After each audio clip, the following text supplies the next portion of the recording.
good afternoon, everybody. I think a very pleasing set of results for the half year to the 31st of December. I think you can all see our presentation, and we'll turn the pages. Okay.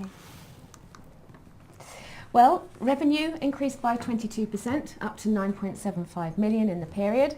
That's an additional 1.7 million compared to the first half of last financial year.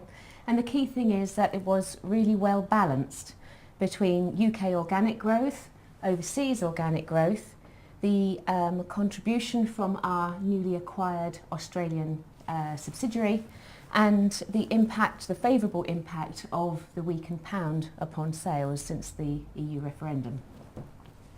Overseas sales grew by 45%, which on a constant currency basis would have been 29% growth, still a very strong number, and rose to 4.2 million in the 6 months. So overseas sales now represent 43% of total sales. EBITDA rose by 21% to 2.3 million. The pre-tax profit increased by 15% to 1.7 million, and EPS before share-based payments was up 14% to 3.3 pence. We'll be paying an interim dividend of 1.4 pence per share on the 13th of April to shareholders on the register on the 24th of March.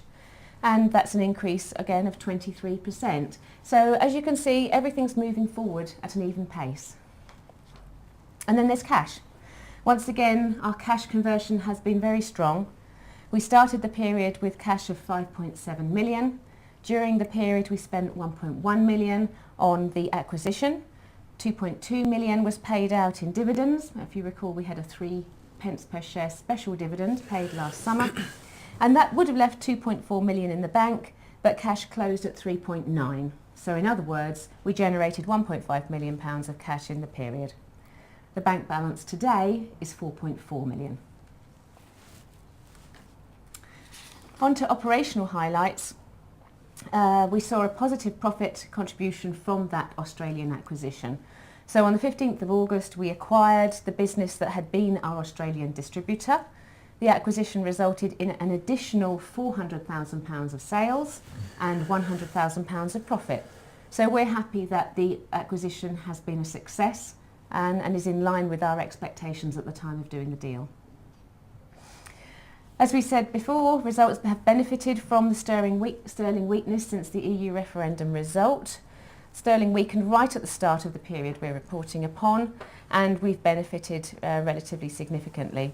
All of our direct operations sell in their local currencies, so on translation into our group accounts, our sterling accounts, the profits are boosted in comparison to this time last year. And as a reminder, when we talk about direct sales operations overseas, we mean Australia, newly acquired, New Zealand, China, Hong Kong and Germany. We've very recently had our first meeting with the Environmental Protection Agency in the United States. I'll just cast all of our minds back some 18 months ago when we informed our shareholders that we were embarking upon a program to enter the United States hospital market. And we commenced that program by selecting from our product range, successful product range in the United Kingdom and elsewhere, 2 products that we would present to the FDA, the Food and Drug Administration, for approval as a high-level disinfectant. One being our foam duo product labelled for use in ophthalmology, and a second being our duo foam-based high-level disinfectant for ultrasound. Since commencing that program, and I'll talk to how we're getting on with the FDA next, but since commencing that program, we've expanded the range of products that we're presenting to the regulatory bodies in the United States, now including the Environmental Protection Agency, the EPA, and pursuing approvals for 5 surfaces products. We had a meeting with the EPA, as we say there, in October. We were well received. The EPA is actually very familiar with chlorine dioxide because it's used for water treatment and in food processing in the States. So they have a familiarity with the chemistry, and that is progressing well, that program. Last week, we met for the second time with the Food and Drug Administration. Our first meeting in the spring of last year, 2016, was to introduce ourselves. to introduce the FDA to chlorine dioxide, because the FDA, unlike the EPA, has never encountered chlorine dioxide as an instrument disinfectant before. I should say that or point out that the FDA is the regulatory body whose jurisdiction sweeps up all medical device, medical instrument disinfectants. So we were groundbreaking in that chlorine dioxide is a first for the FDA. The use of a foam as a disinfectant was the first for the EPA. We were a foreign company, and we were well received, I have to say, and they set out for us our next tasks, which would be to cover the 4 key areas that they want to understand what our science, the generation of our science, how it will be undertaken. And so we spent the next 4 or 5 months in preparing protocols, which we revealed to them just before our meeting last week in Washington. And again, I'm very pleased to be able to say that the meeting was a great success. We have agreement as to the way forward, and now we can commence our detailed testing program to generate our science and our data in earnest, which is what we are in the process of doing. So in conjunction with the investments that we're making in gaining access to the United States market and elsewhere, we are most definitely continuing to invest for the future growth of the company. Okay, so if we look at the turnover in some detail, and on this next slide we break turnover out between UK and overseas, and then we look at the different portfolios which we sell.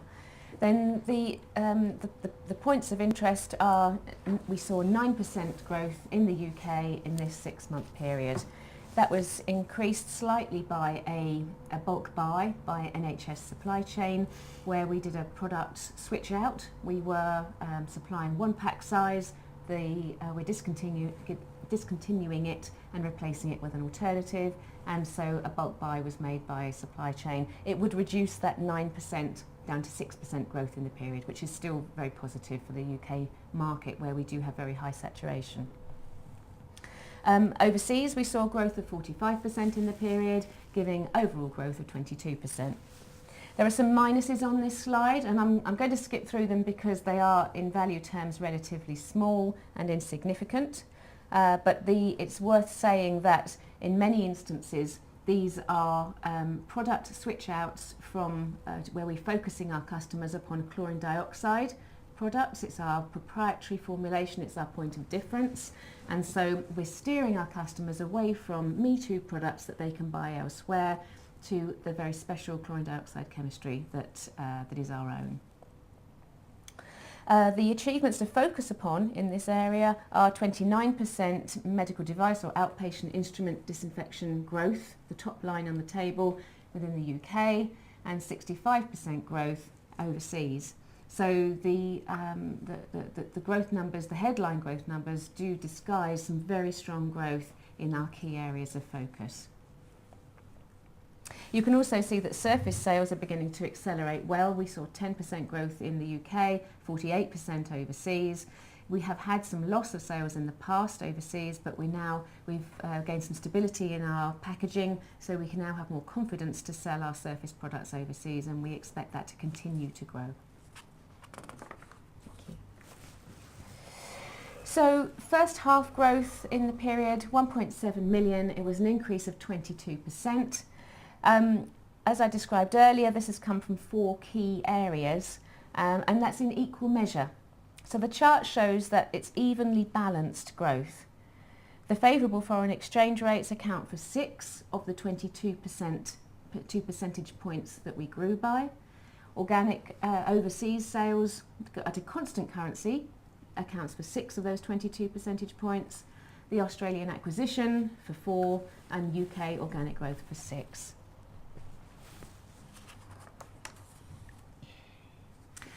We set ourselves a revenue target back in October 2016 to increase sales by between 10 and 15% per annum on average over the course of the next 3 years. First half sales grew by 22%, and as you can see from the bar charts at the bottom of this slide, the second half sales are historically higher than first half. So these results place us very firmly on track for this first year of our 3-year target. So So with international sales driving the growth of the company, let's look at where that expansion is coming from. Australia contributed £487,000 of additional sales in this period. Hong Kong and China grew by 34%, up by 163,000. And Germany grew by £732,000. That's a whopping 92% growth period on period. And you may recall that we incorporated our German branch this time last year, and that was with the purpose that it could serve the Central European market, by which we mean Switzerland, Austria, Slovenia, Slovakia and Poland. And now that we're starting our business is starting to grow within Poland, then that will be the next business that we set up as a standalone subsidiary. So we will do that over the course of the next few months. It will of course continue to be managed from Berlin, so we're not looking at a significant increase in overhead to go with that. And there's been a small decline in distributor sales, principally due to that business moving under the umbrella of direct operations, and Poland is a good example of that. That would previously have been categorised as distributor, and now it's moving into our owned operations. And in parallel, we continue to work on attaining new approvals in new markets. We gained 31 geographical product approvals in the period. We invested £254,000 in approval programmes, and that includes £200,000 in relation to North America, which is in line with our expectation for that project. And we are in the process of establishing the regulatory pathway for some other major healthcare markets. We're not yet at the stage where we are preparing to submit anything to these countries, Japan, India, Indonesia, Vietnam and so on, but we are investigating how we might find our way into those markets. So in the UK, where we have very high market penetration, universal coverage first of all, we sell products to all of the hospitals in the country, both public and private. We have very high market shares in the key clinical areas that we've targeted for many a year, and that would include ear, nose and throat, the cardiology department. They're all working with different instruments, but they all are, our products are ideally suited for the decontamination of them. But we still have growth in the UK, and you saw from an earlier slide that we managed to grow our instrument disinfectant products. These are our products that are intended for the use of to disinfect these medical devices by 29%, 29% growth, even though we serve 90% of the ear, nose and throat departments within the country. And the reason for that is there is constantly come to market new medical devices, new medical instruments that do new things, and we continuously find new areas of the hospital where there's a need for reusable medical instruments to be disinfected and to a very high standard. So it's an ever-changing, dynamic marketplace, and it's multifaceted. There are new hospitals, there are hospitals opening up new services for their community, and so there is still growth potential as witnessed in this 6-month period in the United Kingdom. And then we have new products constantly under development. I'll very quickly touch upon one of the very exciting areas of opportunity in the UK and elsewhere. On the bottom, the picture on the bottom left quadrant there of the picture, that's actually a smartphone that is coupled to a microscope, and is what we describe as a clinical instrument known as the colposcope, and it's used for cervical investigations. You visualize the cervix. Now, combining that optical technology with a smartphone means that the device can be used in under-resourced developing healthcare markets. It can be used in the UK. It's less expensive than the traditional colposcope product. And of course the image, which is just as good, the optical quality of the pictures that are taken on our smartphones these days are just as good as the clinical microscopes that are so widely used. And the image can be transmitted to other physicians elsewhere, within the hospital, within the country, overseas. So we have the ability now with modern technology to have referrals, consultation, and it all being delivered. Now, that device is ideally disinfected by a foam. 2 dollops of foam as in the top right-hand corner picture, and we can disinfect that device. That can be done very easily. It's mobile, it's lightweight, it can be transported. So you can see, I think, how some of the new frontiers of medicine, where smartphone devices are going to be coupled with traditional viewing technologies that are used in medicine, opens up huge opportunities for ourselves. Okay, so if we take a look at profitability, then the second strategic target that we set back in October last year was to attain at least a 17.5% net profit margin. In this period, that's exactly what we achieved. So we are on track to stick to that, target over the course of the next 3 years. Gross margin grew by 3% during the period. One of those 3 percentage points comes from the increase in sales that came about from the foreign currency movements that we saw in this period. And the rest comes from efficiencies, by which I mean better buying, less wastage, and the speed of manufacture that we've attained from automating our production lines. Administrative expenses before share-based payments grew by 31%. Now that's a big number, so on the next slide we'll go through that and break it out into its component parts. And pre-tax profit grew by 15% to 1.7 million during the period, which gives us that 17.5% net margin. So admin expenses. In the UK, where the bulk of our overhead sits, we've seen growth of 11%. Half of that relates to an increase in amortisation and depreciation, and that's where we have accelerated the write-down of intangible assets that relate to non-chlorine dioxide chemistries. So our sales focus is to push chlorine dioxide, but in parallel we must, of course, to be prudent, write down faster those non-chlorine dioxide assets that sit on the balance sheet. Regulatory costs, that's the additional spend this period, principally in relation to the United States. And in Australia, we have a new layer of cost here, £328,000. It wasn't in existence this time last year. It comes directly from our acquisition. And overseas, like-for-like sales, we've seen growth of 30%. That principally relates to our German subsidiary. We've seen fantastic sales growth out in Germany, and we have invested in a sales team. We've had to grow occupy larger offices, and so costs have increased as a consequence. I think it's worth pointing out that whilst we increased sales half on half by 1.7 million, and we increased our headcount in so doing by 6, 5 of which were the employees of the Australian business that we bought. Mm-hmm. So we added £1.7 million of sales, comparing ourselves to this period last year, with the addition of only one person. Mm-hmm. And of course, finally on this slide, the weak pound has led to an increase in overhead in exactly the same way as it has led to an increase in sales from our overseas businesses. So we've seen an extra £177,000 of cost for that reason. So North America, this is the product range that we are seeking regulatory approval for.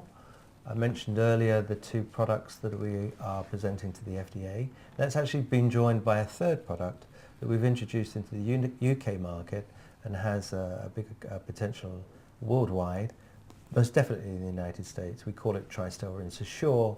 It will be regulated by the FDA on a slightly different basis than the other 2 products, the Duo products, and it delivers bacteria-free rinse water via the dosing into that water of our chlorine dioxide chemistry, and that the rinse water is used in endoscope washers. So it takes us back into the endoscopy arena, but maintaining the quality of the rinse water that's used in those machines rather than disinfecting the endoscopes themselves.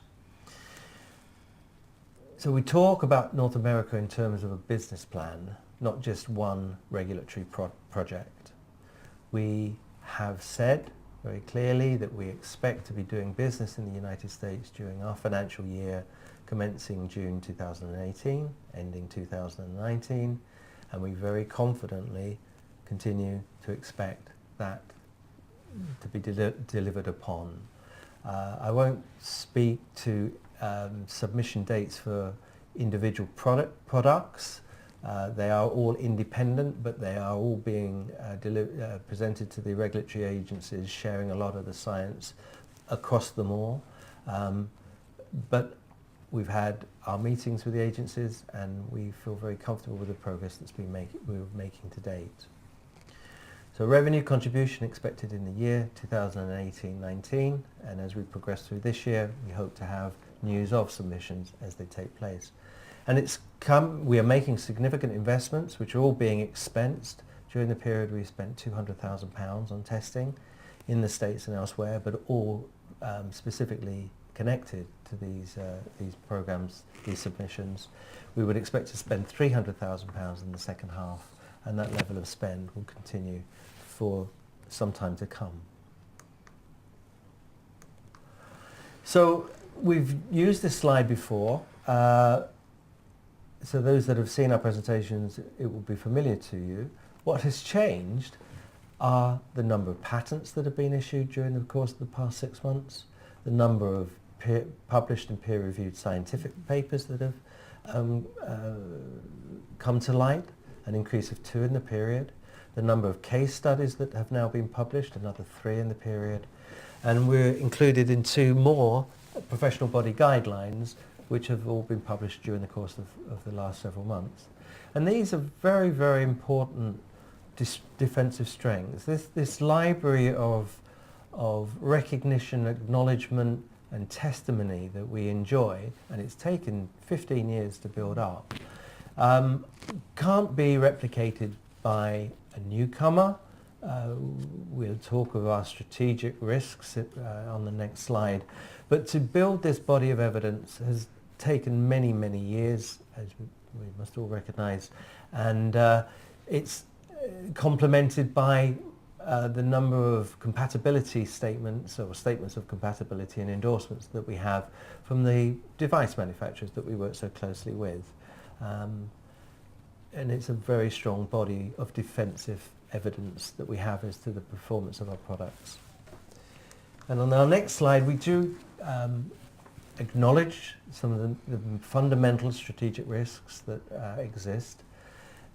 I think in some respects this first one, the future guidelines in a jurisdiction, in a country, might mandate users within hospitals that are disinfecting medical devices to turn to automation rather than the manual processes that our products represent.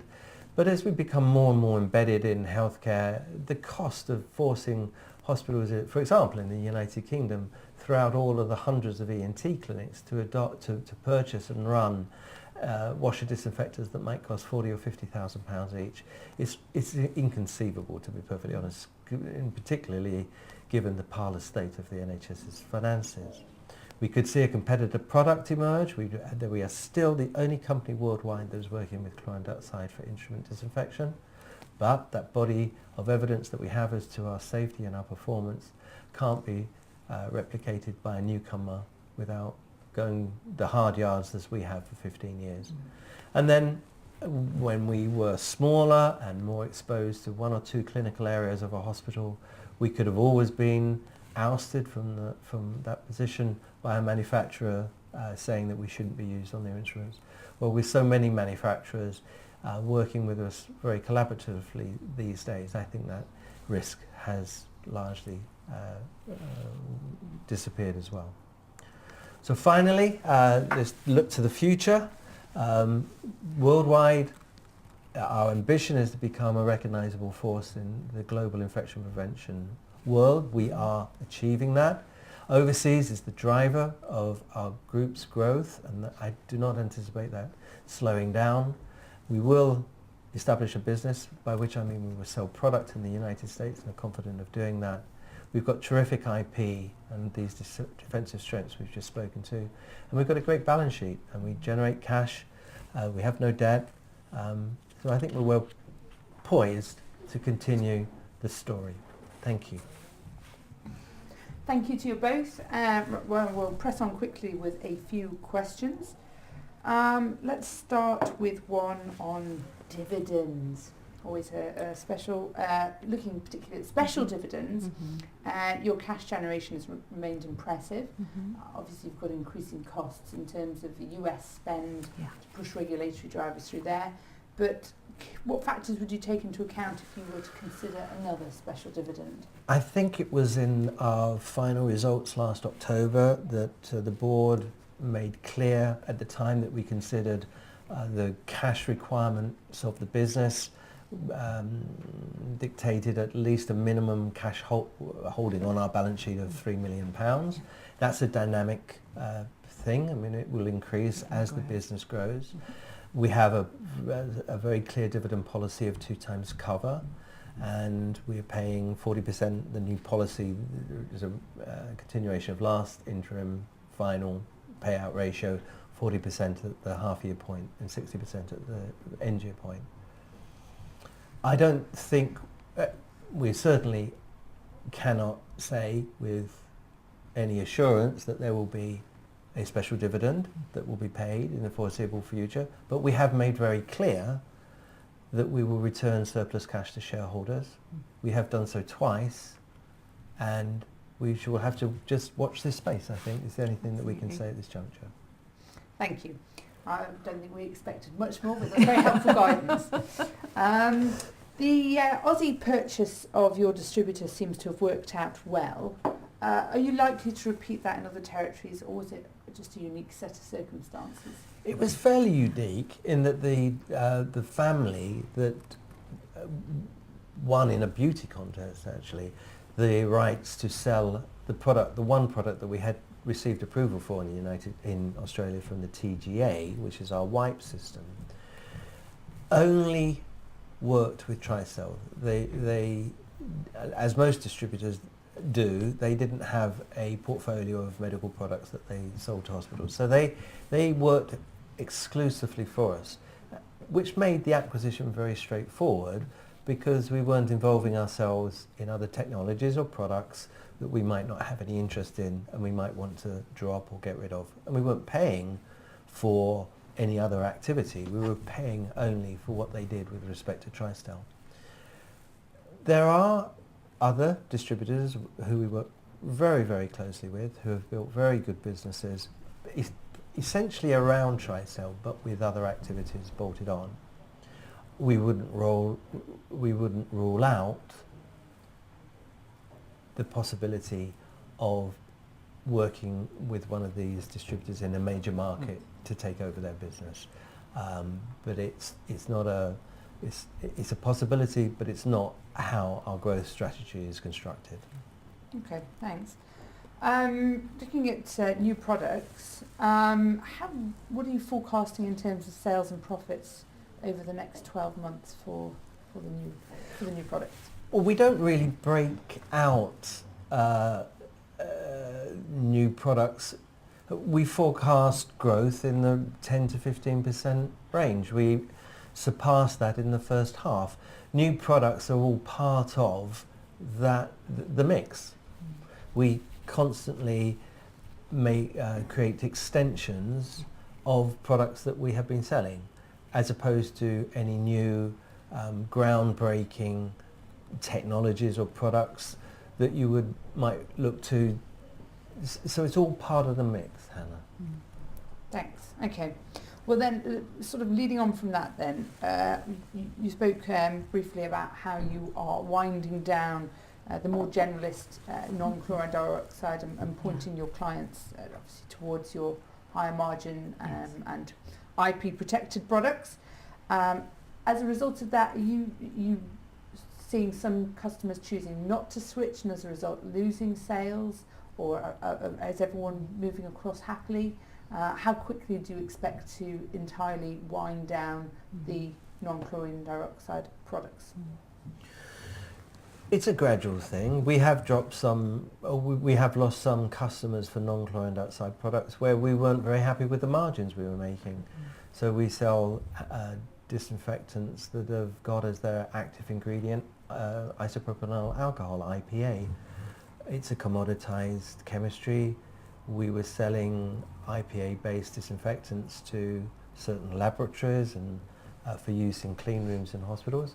A lot of effort and very little margin. So we took a decision a year ago to put the prices up. We didn't put them up marginally, we doubled them so that we can make a decent margin, but fully expected to lose sales as a consequence. As it has happened, we've retained some clients because there are other factors that people buy from you for, service, reliability. We've lost a fair bit of, or some of the sales by putting those prices up. But what we've retained, we now make a good margin at. And selectively and gradually, are quite prepared to do the same with our other products that we still make that don't incorporate as the active ingredient chlorine dioxide. And there is a timetable of attaining registration under the Biocide Products Directive in Europe, and that timetable, active substances come up to fall into the regulation at time points over the course of the next 2 to 3 years.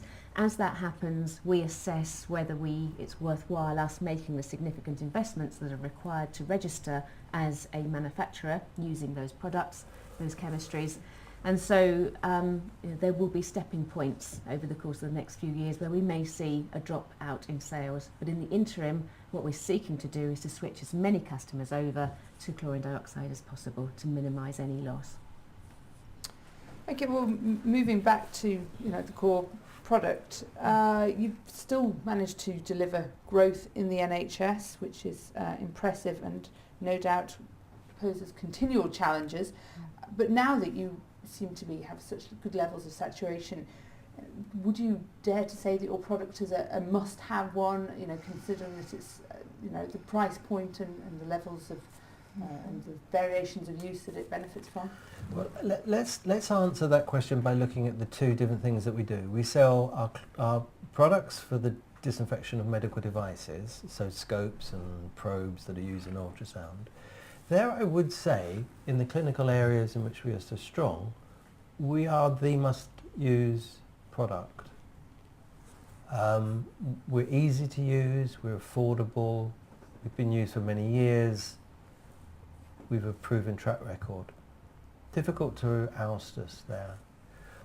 The other activity that we have within the hospital is the disinfection of surfaces. And you can divide those again into general surfaces which you mop and surfaces that are close to the patient which you typically wipe.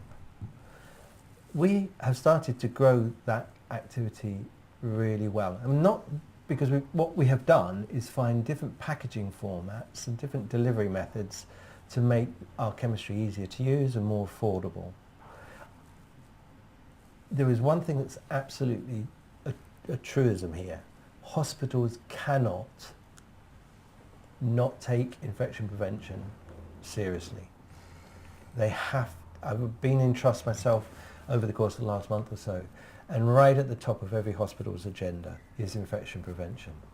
And I say prevention because this is all driven by the emergence of antibiotic resistant organisms, and it's a very worrying situation that hospitals face and communities face, everybody faces, to be perfectly honest.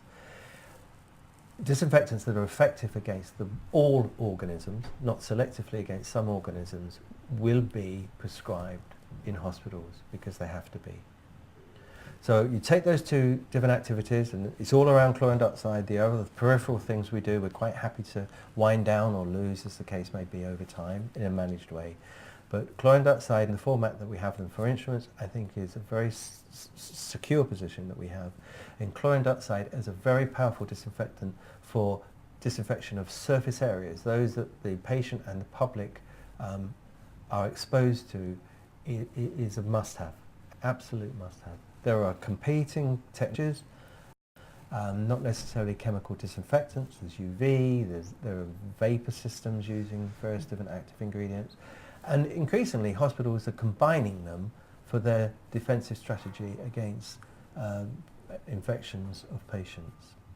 So this is a very permanent feature of modern society, this care and concern for infection prevention. And we're one of a number of technologies, one of a number of products that is on this growth curve because the universe of infection prevention is growing very fast. So rather than competing against others, we're actually growing with everybody else.